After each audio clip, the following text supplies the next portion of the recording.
গল্পের শুরুতে আমরা প্রধান চরিত্র রেকে দেখতে পাই। রেকে একটি জেলে আটকে রাখা হয়। রে তখন সেখানে বসে জেল থেকে পালানোর পরিকল্পনা করতে থাকে। এই জেলে সব দাগি দাগি অপরাধীরা থাকতো। একদিন রে সেখানকার এক কয়েদির সাথে মারামারি করে। এতে সেখানকার পুলিশরা তাকে গ্রেফতার করে নিয়ে নেয় আর শাস্তি স্বরূপ তাকে একটা আইসোলেশন চেম্বারে আটকে রাখা হয়। সে রুমের সবকিছু রে ভালোভাবে পর্যবেক্ষণ করে নিচ্ছিল। তখন রে সেখানে লাগানো একটা ক্যামেরা দেখতে পায়। এর মানে সেখানকার পুলিশেরা তাকে সবসময় নজরে রাখছে। এখানে থাকতে রে লক্ষ্য করে কিছু নির্দিষ্ট সময় পর পর পুলিশরা তাকে চেক করতে শেখে। যদিও তার কাছে কোনো ঘড়ি ছিল না, তাই মনে মনে ওই সময়টা হিসেব করে নিয়েছে। সেই রুমে টয়লেট পেপার ও আটা দিয়ে রে গোল গোল কিছু বানাতে থাকে। আসলে এগুলো সবই তার এখান থেকে পালানোর একটা অংশ ছিল। আজকেই রে সেই জেল থেকে পালানোর পরিকল্পনা করেছে। এদিকে জেলের সামনে একটা গাড়ি ব্লাস্ট করা হয়। সেই আওয়াজে সেখানে হুড়োহুড়ি শুরু হয়ে যায়। সেখানে একটা ফায়ার ফাইটার টিম চলে আসে আর কিছুক্ষণের মধ্যে দেখা যায় রে সেখান থেকে ফায়ার ফাইটারের পোশাক পরে বেরিয়ে গেছে। আর বাইরে তার জন্য গাড়ি নিয়ে অপেক্ষা করছিল তার সাথীরা। রে এসে তাড়াতাড়ি গাড়িতে উঠে পড়ে আর সেখান থেকে তারা পালিয়ে যায়। এসব দেখে জেলের পুলিশ তাদের পিছু নিতে থাকে। তাদের কথায় জানা যায় তার সাথীরাই ওই ব্লাস্টটা ঘটিয়েছে। কিছুটা সামনে গিয়ে তারা সেখানে রেকে নামিয়ে দিয়ে চলে যায়। রে তখন সেখানে টেলিফোন বুথে ঢুকে কাউকে একটা কল করে আর সেখান থেকে বেরোলে পুলিশ তাকে আবারও গ্রেফতার করে নেয়। আর তখনই ওই জায়গায় একজন লোক চলে আসে, তার নাম ক্লাড। সে সেখানে এসে পুলিশকে কিছু ডকুমেন্ট দেয়। এরপরে সিন পাল্টে যায়। তাদেরকে দেখা যায় তারা ওই জেলের অর্ডিনারি রুমে বসে আছে।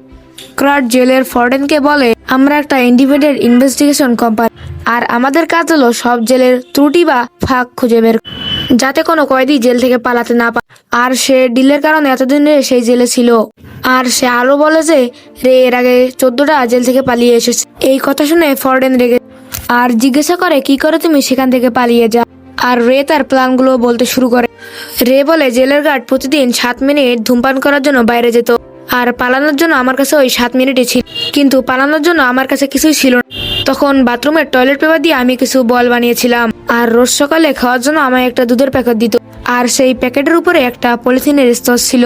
আর আমার সেই আইসোলেশন রুমে একটা লক ছিল আর সেটা খোলার জন্য 4 সংখ্যার একটা কোড দরকার ছিল। আর সেই কাগজের বলগুলো আমি সুযোগ বুঝে সেই দরজার ফাঁকে রাখিয়ে দেই। আর সেই জন্য সেই গার্ড চলে গেলে আমি সহজেই লকারটা খুলতে পারছিলাম। আর এরপর সেই বক্সের প্লাস্টিকের স্তরটা আমি লকারের উপর লাগিয়ে দেই। আর সেই জন্য ওই গার্ডটি পরদিন লক খুললে তার আঙ্গুলের ছাপটা ওই স্তরে লেগে যায়। এতে করে আমি ওই লকের পাসওয়ার্ডটা জেনে ফেলি। এরপর চালাকি করে তারিখ আর সময় জেনে নেই এক গার্ডের কাছ থেকে। আর ওই জেলের এক লোকের সাহায্যে আমি আমার পালানোর সময় আর তারিখ আমার সাথীদের বলে দেই। তারপর পালানোর দিন চলে আসে। সেদিন গার্ডরা যখন বিরতিতে বাইরে যায় তখন বাইরে থেকে ব্লাস্টের আওয়াজ আসে। এতে আমি বুঝে যাই আমার টিম মেম্বাররা আমাকে সাহায্য করতে বাইরে অপেক্ষা করছে। আর তখনই আমি পাসওয়ার্ড চেপে সেই রুম থেকে বের হয়ে যাই। এরপর লুকিয়ে আমি সিসিটিভি রুমে চলে যাই আর সেই রুমের আগের ফুটেজগুলো ওখানে চালিয়ে দেই। আর ওখান থেকে আমি বেরিয়ে যাই। জেলের একটা পাইপের সাহায্যে আমি ইমার্জেন্সি রুমে চলে আসি।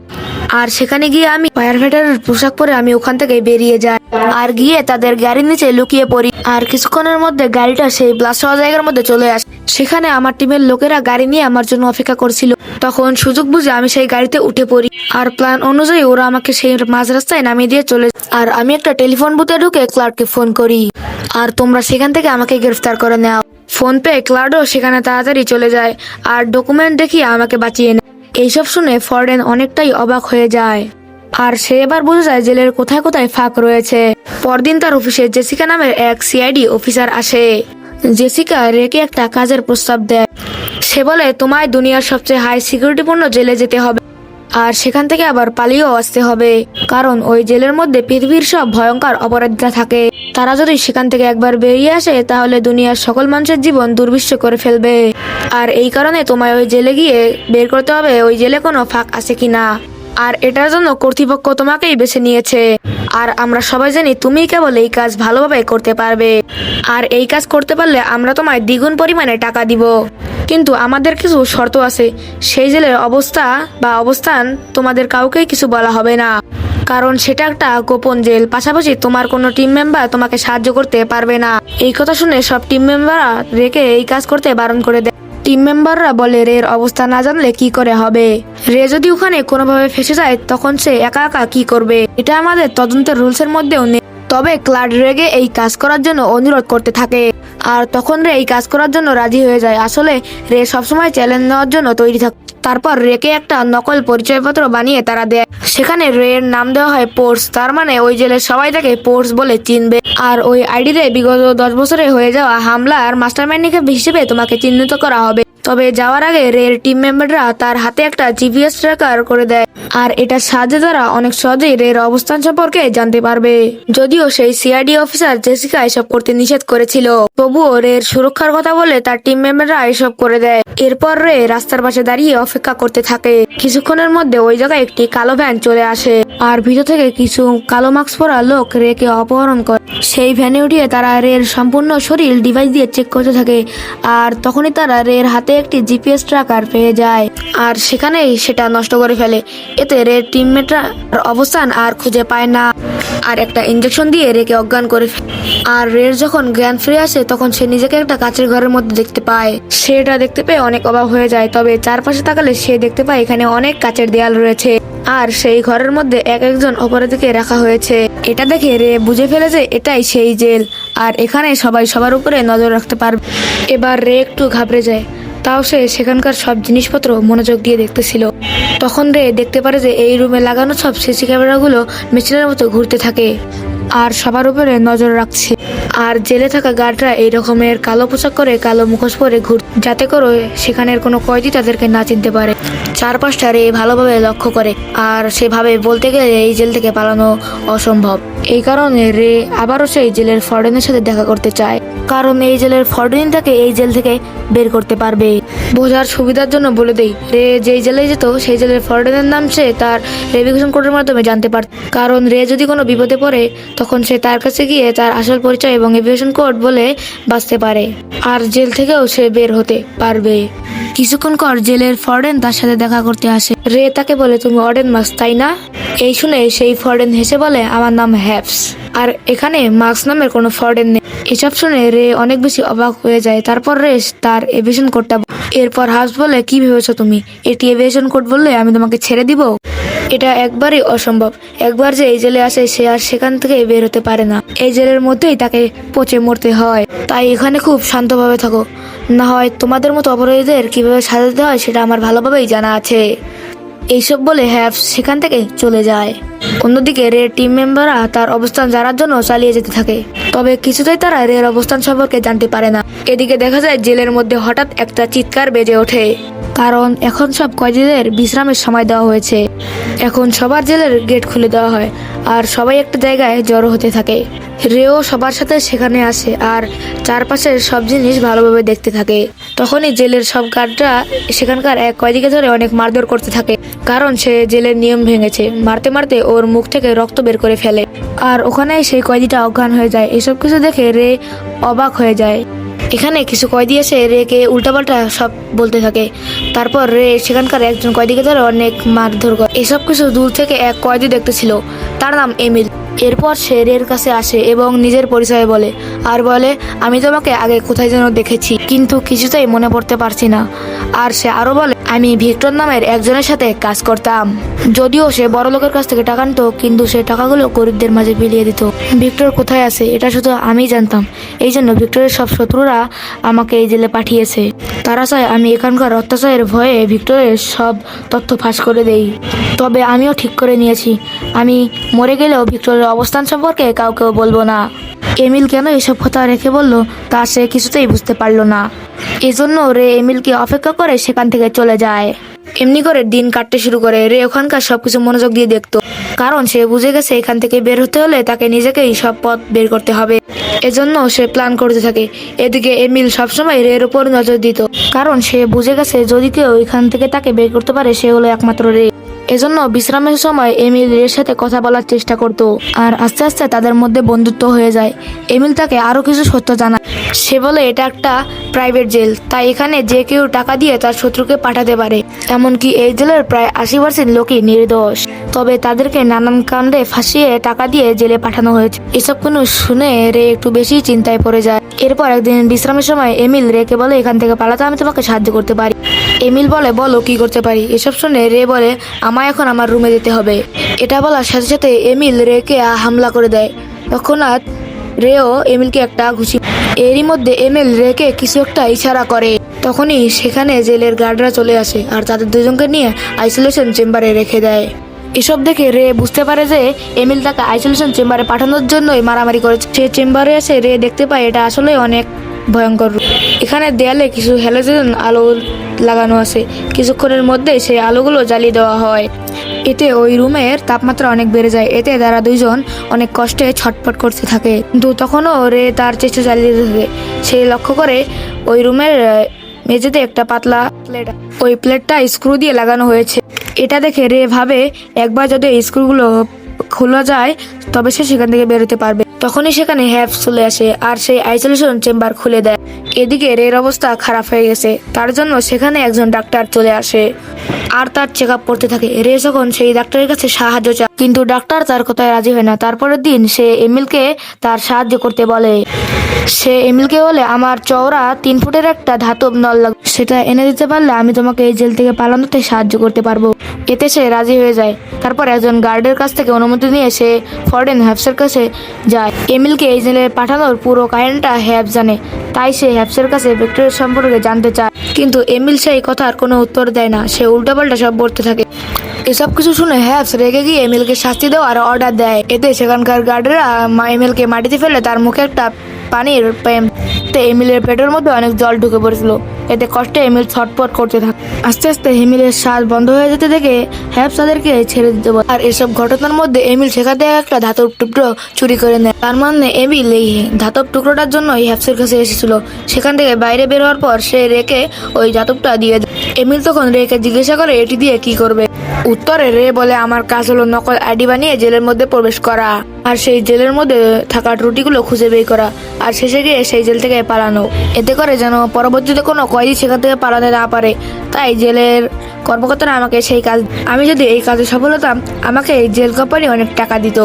আর এখন পর্যন্ত আমি 15টা জেল ভেঙে পালাতে সক্ষম হয়েছি। তবে এই জেলটা অনেক সুরক্ষিত, তাই এখান থেকে পালানো অনেকটা অসম্ভব। রে আলো বলে, আমাকে কেউ প্ল্যান করে এই জেলে পাঠিয়েছে যাতে করে আমি আর কখনো এই জায়গা থেকে বের হতে না পারি। আর এসব কিছু হ্যাপ নিশ্চয়ই জানে। রের এসব কথা এমিল মনোযোগ দিয়ে শুনতে থাকে। রে এমিলকে আরো বলে, তাও আমি এখান থেকে পালানোর একটা উপায় খুঁজে বের করেছি। আমি এখানকার তাপমাত্রা দেখে বুঝতে পারছি যে এই জেলের আশেপাশে কোনো সমুদ্র রয়েছে। এই সাথে এই জেলের কাছে কোনো শহরও আছে, কারণ সময় মতো সব স্টাফ এবং সব হিজনের খাবারের জন্য এই জেলটা কাছে বানানো হয় শহরের। আর আমি সেই ইনস্টেন্সের চেম্বারের নিচে কামতে শুনলাম সেখানে একটা বড় গর্ত আছে। আর এই জেলের কাঠামো দেখে বোঝা যায় যে এই জলের সবকিছু অনেক লম্বা আর উঁচু, সেই জন্য চেম্বারের নিচে যা আছে তা উপরেও থাকবে। তাই যদি আমি চেম্বারের নিচে কোনো রাস্তা খুঁজে পাই তাই উপরে গিয়েও কোনো একটা রাস্তা খুঁজে পাবো। এসব কথা শুনে এমিল অনেক অবাক হয়ে যায় আর তার তারিফ করতে থাকে। রে তখন এমিলকে বলে, আমাদের আবারও ওই আইসোলেশন চেম্বারে যেতে হবে। তাই তারা সেখানকার কয়েদিদের সাথে মারামারি করতে থাকে আর গার্ডরা এসে তাদের দুজনকে আইসোলেশন চেম্বারে বন্দি করে দেয় আর সেখানকার আলো জ্বালিয়ে দেয়। রে তখন সেখানে থাকা একটা পেপার দিয়ে সিসি ক্যামেরা অফ করে দেয় আর সেই ধাতুর পাইপ দিয়ে স্ক্রু গরম করে। এরপর রে সেই চেম্বারের নিচে যায় আর রের কথা মতো এমিল চিৎকার করে হাফস এবং তার সেনাদের আটকে রাখে। এতে করে রে আরো কিছুটা সময় পেয়ে যায়। অন্যদিকে রে তাড়াতাড়ি সেখান থেকে দৌড়াতে শুরু করে, কিন্তু নিচের দিকে সে কোনো রাস্তা খুঁজে পায় না। তাই সে পাইপ দিয়ে উপরের দিকে উঠতে থাকে আর উঠতে গিয়ে রে সেখানকার একটা ইলেকট্রিক তার ছিঁড়ে ফেলে। এতে করে সেখানকার একটা পাইপ দিয়ে সেখানে জল আসতে থাকে, কিন্তু এসবে রে কোনো নজর দেয় না। সে তাড়াতাড়ি উপরে উঠতে থাকে আর সামনে গিয়ে সে একটা দরজা দেখতে পায়। দরজাটা ঘুরিয়ে সে খুলে পড়ে আর সে সেখানে একটা ছাদ দেখতে পায়। এসব দৃশ্য দেখে রের মাথা ঘুরে যায়। সে দেখে চারপাশে শুধু জল আর জল, আর এই জেলটা একটা বিশাল জাহাজের মধ্যে বানানো হয়েছে। রে তো বুঝতে পারে না এই জাহাজটা কোন সমুদ্রের মধ্যে রয়েছে। আর তখনই সে জাহাজের ছাদে নিরাপত্তা কর্মীদের দেখতে সে আবার নিচে যেতে থাকে, কিন্তু পা পিছলে সে জলে পড়ে যায়। অন্যদিকে হ্যাপ জেনে যায় যে জাহাজের মধ্যে জল ঢুকেছে, এজন্য সে গার্ডদের বলে আইসোলেশন চেম্বার খুলে কয়েদিদের বের করো। রে সেখানে ফিরে এসেছে। এদিকে দেখা যায় রে সেই কাজের জন্য যে টাকাটা পেত সেটা বাতিল হয়ে গেছে। তার মানে রে আর কোনো টাকাই পাবে না। এসব শুনে ক্লার্ক অ্যাবিগেলের সাথে ঝামেলা শুরু করে দেয়। ক্লার্ক অ্যাবিগেলকে বোঝাতে থাকে, কিন্তু অ্যাবিগেল তার কোনো কথা না শুনে তাকে দোষারোপ করতে থাকে। অন্যদিকে হ্যাপ সেই চেম্বারে স্ক্রু খোলা দেখে তাদেরকে সন্দেহ করতে শুরু করে। তাই গার্ডসরা রেকে নজরদারি করতো। তারই মধ্যে দেখা যায় হ্যাপস টেলিফোনে কারোর সাথে কথা বলতেছে। ক্লার্ক বলে প্রাইভেট জেলগুলো অনেক টাকা খরচ করে বানানো হয়, কিন্তু রে সেখানে গিয়ে ফাঁকা বের করে বেরিয়ে আসে। এতে করে সেই জেলের মালিক আর কয়েদিদের রাখতে চায় না, এতে তাদের অনেক ক্ষতি হয়ে যায়। সঙ্গে সঙ্গে সেই জেলের অনেক বড় দাম হয়, আর সেই জন্য ক্লার্ক রেকে আটকে রেখে এই জেলে পাঠিয়েছে, আর সেটা অনেক টাকার বিনিময়, আর সেই টাকার ভাব তোমাকেও দেওয়া হবে। আর এর জন্য এটা দেখবে যে রে যেন কখনোই ওই জেল থেকে পালাতে না পারে। এখানে সত্যিটা জানা যায় যে কেন ক্লার্ক রেকে বারবার সেখানে যাওয়ার জন্য চাপ দিচ্ছিল, কারণ সেও এসবের সঙ্গে জড়িত ছিল। এদিকে রে এসে এমিলকে সত্যটা বলে দেয়। সে বলে আমরা একটা সমুদ্রের মাঝে আছি, আর এই জেলটা একটা জাহাজের মধ্যে বানানো হয়েছে, এর জন্য এখান থেকে পালাতে হলে আমায় সাহায্য করতে হবে। তখন হ্যাপ সেখানে আসে আর বুঝে যায় তারা এখান থেকে পালানোর চেষ্টা করছে। তখন সে রেকে শাস্তি দেওয়ার কথা বলে, এজন্য গার্ডরা তাকে অনেক মারধর করত, যাতে করে রে এখান থেকে পালানোর জন্য যার মধ্যে কোনো শক্তি না থাকে। এমিল রেকে সবসময়ই সাহস যোগায়। একদিন রে হ্যাপসের সাথে একটা ডিল করে, আমি এমিলকে বুঝিয়ে তার বস ভিক্টর কোথায় আছে তা তোমাকে বলে দিব, তার বদলে আমাকে তোমায় ছেড়ে দিতে হবে। আমাকে আটকে রাখার জন্য যে টাকা পাবে তার থেকে অনেক গুণ বেশি টাকা পাবে তুমি ভিক্টরের অবস্থান জানতে পারলে। সব কথায় হ্যাপস রাজি হয়ে যায়। এরপর রে তার প্ল্যান অনুযায়ী কাজ করতে থাকে। সে কথায় কথায় এমিলের কাছ থেকে এই ভিক্টরের অনেক ইনফরমেশন জেনে, আর হ্যাপসকে ভিক্টরের ব্যাপারে কিছুটা সত্য আর কিছুটা মিথ্যা বলত, যাতে হ্যাপস তাকে কোনোভাবে সন্দেহ না করে। রে একটা চশমা আর কিছু পিন দিয়ে একটা দিক নির্দেশনার যন্ত্র বানিয়ে ফেলে আর বোঝার চেষ্টা করে জাহাজটা ঠিক কোথায় আছে। এটার জন্য সে আবারও উপরে উঠতে, সেজন্য এবার তারা জাবেদ নামের এক কয়েদিকে কাজে লাগায়। জাবেদকে এখান থেকে পালানোর কথা বললে সেও তাদের সাথে যোগ দেয়। প্ল্যান মতো জাবেদ হ্যাপসের কাছে যায় এবং তার সাথে একটা ডিল করে। সেটা হলো জাবেদকে ছাদে নামাজ পড়তে দিতে হবে, তার বদলে সে রে আর এমিলির সব কথা বলে দিবে। এখানে জাবেদ জানতে পারে তার একজন শত্রু টাকা দিয়ে তাকে এখানে আটকে রেখেছে, যদিও সে নির্দোষ তাও তাকে এভাবে জেলে আটকে রেখেছে। এসব শুনে জাবেদের অনেক খারাপ লাগে। ওই দিন সন্ধ্যায় জাবেদ উপরে যায় নামাজ পড়তে, তখন ওইখানকার গার্ডের ফাঁকি দিয়ে সেই কম্পাসটা বের করে সেখানকার অবস্থান জেনে নেয়। তারপর রে সেই অবস্থান বুঝে ফেলে যে তারা এখন মরক্কোর কাছাকাছি আছে, কিন্তু সমস্যা হলো জাহাজটা একই জায়গায় দাঁড়িয়ে আছে, সেজন্য ওইখান থেকে যেতে হলে বাইরের থেকে কাউকে আসতে হবে, তাদেরকে উদ্ধার করতে হবে। এটা শুনে এমিলি বলে মরক্কোতে আমার এক বন্ধু আছে, যদি তাকে একবার এই অবস্থান জানানো যায় তাহলে সে আমাদেরকে এখান থেকে উদ্ধার করতে পারতো। এরপর তাদের প্ল্যান অনুযায়ী এমিলি রেকে ছুরি দিয়ে আঘাত, এতে করে রেড ডাক্তার তাকে চেক আপ করতে আসে আর রে সব ঘটনা খুলে বলে, আর ডাক্তারকে হ্যাপসের কাছে থাকা একটা বই পড়তে বলে, আর ডাক্তার সুযোগ পেলে সেই বইটা পড়ে আর এতে তার রের কথা বিশ্বাস হয়। ডাক্তার বুঝতে পারে যে এই বইটা রেরই লেখা, তার মানে রেকে কেউ ফাঁসানোর জন্য এমনটা করেছে। এসব জেনে ডাক্তার রেকে সাহায্য করতে রাজি হয়ে যায়। রে ডাক্তারকে এই জাহাজের অবস্থান আর কবে পালাবে আর দুটো ঠিকানা দেয়, আর সাথে বলে এই অবস্থানটা দুইজনের কাছে যেন পাঠিয়ে দেয়, কারণ সে জানে যে ডাক্তারের কাছে একটা ল্যাপটপ আছে। এদিকে জাবেদ গিয়ে হ্যাপসকে বলে যায় যে রে পালাবে, আর তাদের পুরো প্ল্যানটা বলে দেয়। এসব শুনে হ্যাপস প্ল্যান করতে থাকে যাতে তাদেরকে হাতে নাতে ধরতে পারে। অন্যদিকে ডাক্তার তাদের পালানোর সময় এবং কোর্ট সবকিছু বলে দেয়। দেখতে দেখতে সেই দিন এসে যায় যখন তারা এখান থেকে পালাবে। ওই দিন বিশ্রামের সময় জাবেদ সেখানকার এক কয়েদির উপর হামলা করে দেয়। তখন এইসব কয়েদিরা একে অপরকে মারতে থাকে, কারণ এই কয়েদিদের বিভিন্ন গ্রুপে ভাগ করা হয়েছিল। এসব দেখে হ্যাপস বুঝে ফেলে যে জাবেদের বলা সবগুলো প্ল্যানই মিথ্যা, এজন্য সে গার্ডদেরকে অ্যাকশন নেওয়ার কথা বলে। তবে সেখানকার পরিস্থিতি এতক্ষণে গার্ডদের হাতের বাইরে চলে গেছে, আর সেই পরিস্থিতি সামলাতে তারা সেখানে টিয়ার গ্যাস ফেলে দেয়। এদিকে রে আর এমিল তাদের প্ল্যান অনুযায়ী কাজ শুরু করে দেয়। রে, এমিল আর জাবেদ এই সুযোগ নিয়ে উপরে উঠে যায়। সবকিছু হাতের বাইরে যেতে থেকে হ্যাপস কয়েদিদেরকে গুলি করার আদেশ দেয়, সাথে কিছু গার্ডদেরকে এমিল আর রের পিছনে পাঠিয়ে দেয়। তারা তখন সেখানকার কিছু গার্ডদেরকে মেরে এমিল এবং রে তাদের গুলি নিয়ে নেয়। যাওয়ার পথে রে রাস্তায় থাকা সব সিসিটিভি ক্যামেরাগুলো নষ্ট করে দেয়, এতে করে হ্যাপস তাদের উপর নজর রাখতে পারে না। তাও সে হার নামে তাদের উপর অবস্থান রাখতে বলে গার্ডদেরকে। সে তাদের অবস্থান গার্ডদেরকে বলতে থাকে। এদিকে যাওয়ার সময় জাবেদের পেটে গুলি লেগে জাবেদ আর হাঁটতে পারছিল না। অন্যদিকে হ্যাপস তখন জেল থেকে পালানোর সব দরজাগুলো বন্ধ করে দিচ্ছিল। এসব দেখে এমএল বুঝতে পারছিল না যে তারা কিভাবে এখান থেকে পালাবে আর কি করেই বা তারা পালাবে। তখন রে বলে অন্য একটা রাস্তা আছে যাওয়ার, তবে সেখান দিয়ে তারা জাবেদকে নিয়ে যেতে পারবে না। জাবেদ তাদেরকে অনেক সাহায্য করেছে, এইসব ভেবে তাকে একা ছেড়ে যেতে আমার মন সাই দিচ্ছে না। তবে তাদের কাছে আর কোনো রাস্তা ছিল না। জাবেদও বুঝে যায় যে তার আর বেশি সময় নেই, এজন্য সে এমিলের কাছ থেকে একটা আগুন নিয়ে নেয় আর ওদেরকে সেখান থেকে পালাতে বলে। জাভেদকে বিদায় জানিয়ে এমিলি আর রে তাদের প্ল্যান অনুযায়ী কাজ করতে শুরু করে। এরপরে সেখানে গার্ডরা চলে আসে আর জাভেদকে গুলি করতে থাকে। জাভেদও তাদের সাথে যুদ্ধ করতে করতে এক পর্যায়ে সেখানে মারা যায়। অন্যদিকে রে ইঞ্জিন রুমে ঢুকে পড়ে। সেখানে ঢুকে সে একজন গার্ডের সাথে মারামারি শুরু করে দেয়। এক পর্যায়ে রে সেই গার্ডকে মেরে ফেলে আর ওই জাহাজের সবগুলো গেট খুলে দেয় আর পুরো জাহাজের ইঞ্জিন বন্ধ করে দেয়। এতে করে জাহাজের সব ইলেকট্রিসিটি বন্ধ হয়ে যায়। এর ওই সুযোগ নিয়ে এমিল সেই গেট খুলে জাহাজের উপরে উঠে আছে, কিন্তু হ্যাপস খবর পেয়ে আবারও সেই জাহাজের সব গেট বন্ধ করে। সেখানে গিয়ে এমিল দেখে যে একটা হেলিকপ্টার তাকে নিতে এসেছে আর তখনই গার্ডার এটা দেখে ফেলে। দেখার সাথে সাথে এমিলকে গুলি করতে থাকে গার্ডার। এমিল তাড়াতাড়ি সেখানে উঠে পড়ে আর সেখানে উঠে তাদের উপর পাল্টা আক্রমণ করতে থাকে। হ্যাপস দেখে যে সব গেট বন্ধ হয়ে গেছে, কিন্তু রে কোথাও নেই। এটা থেকে তার কিছুটা সন্দেহ হয় আর দৌড়ে ইঞ্জিন রুমে যেতে থাকে। আসলে রে সেই জাহাজে থাকা একটা ফ্লাডিং ট্যাঙ্কের উপর বসেছে। সেই ট্যাঙ্কে নির্দিষ্ট সময় পর পর পানি এসে জমা হতো আর সেই ট্যাঙ্কের গেট খুলে পানিগুলো সব সমুদ্রে চলে যেত। রে সেই ট্যাঙ্কে একটা টাইমার সেট করে দিয়েছিল, সেটা থেকে বন্ধ করার আগে সেই ট্যাঙ্ক ফ্লাশ হয়ে যায়। রে তখন সেই পানির সঙ্গে সমুদ্রে চলে যায়। তখনও এমিল রেকে দেখতে পায় আর দড়ি দিয়ে বানানো একটা মই তার দিকে ছুড়ে দেয় আর সেই দড়ি বেয়ে রে উঠতে থাকে। এসব হ্যাপস দেখে ফেলে আর গুলি করে সেই মইয়ের একটি দড়ি ছিঁড়ে দেয়, কিন্তু রে তবুও হার মানে না। সে সেই জাহাজে থাকা কিছু পেট্রোল ট্যাঙ্কে গুলি করে, সেখান থেকে তেল বের হতে থাকে। এতে করে রে আবার সেখানে গুলি করায় সেই জায়গাটা আগুন হয়ে বাস্ট হয়ে যায়। সেই আগুনে হ্যাপস সেখানেই মারা যায়। এরপর তারা দুইজনে হেলিকপ্টারে করে মরক্কো সমুদ্র সৈকতে চলে আসে। এর মধ্যে সেখানে জেসিকা চলে আসে। তাকে দেখে রে অবাক হয়ে যায়। এখানে রে জানতে পারে এমিলি হলো আসল ভেক্টর আর জেসিকা হলো তার মেয়ে। বাবাকে বাঁচানোর জন্যই সে রেকে ওই জেলে পাঠিয়েছিল। ফোর্স মানে রে সেই কোড না। এমিল বুঝে গিয়েছে যে তাকে এখানে বাঁচানোর জন্য রে এসেছে আর এই জন্য এমিল সবসময় রেকে সাহায্য করত। এমিল আর জেসিকা সেখান থেকে চলে যায়। এতে করে রে বুঝতে পারে যে তাকে ব্যবহার করা হয়েছে।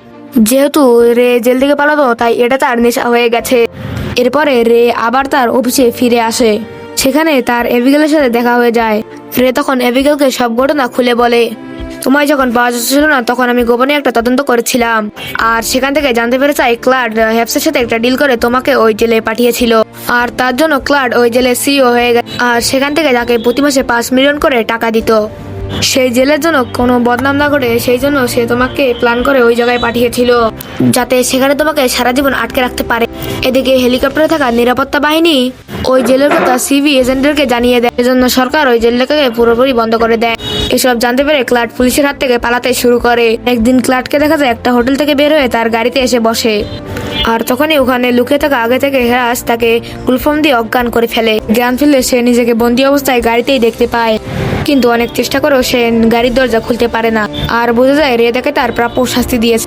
আর সে বারবার চিৎকার করলেও কেউ তার আওয়াজ শুনতে পায় না, কারণ সেই গাড়িটা একটা বড় কন্টেনারের ভিতর রাখা ছিল আর সেখানে এমনই অনেকগুলো কন্টেনার ছিল যেগুলো অজানা গন্তব্যে একটি জাহাজের মাধ্যমে যাচ্ছে। আর এখানেই মুভিটা শেষ হয়েছে।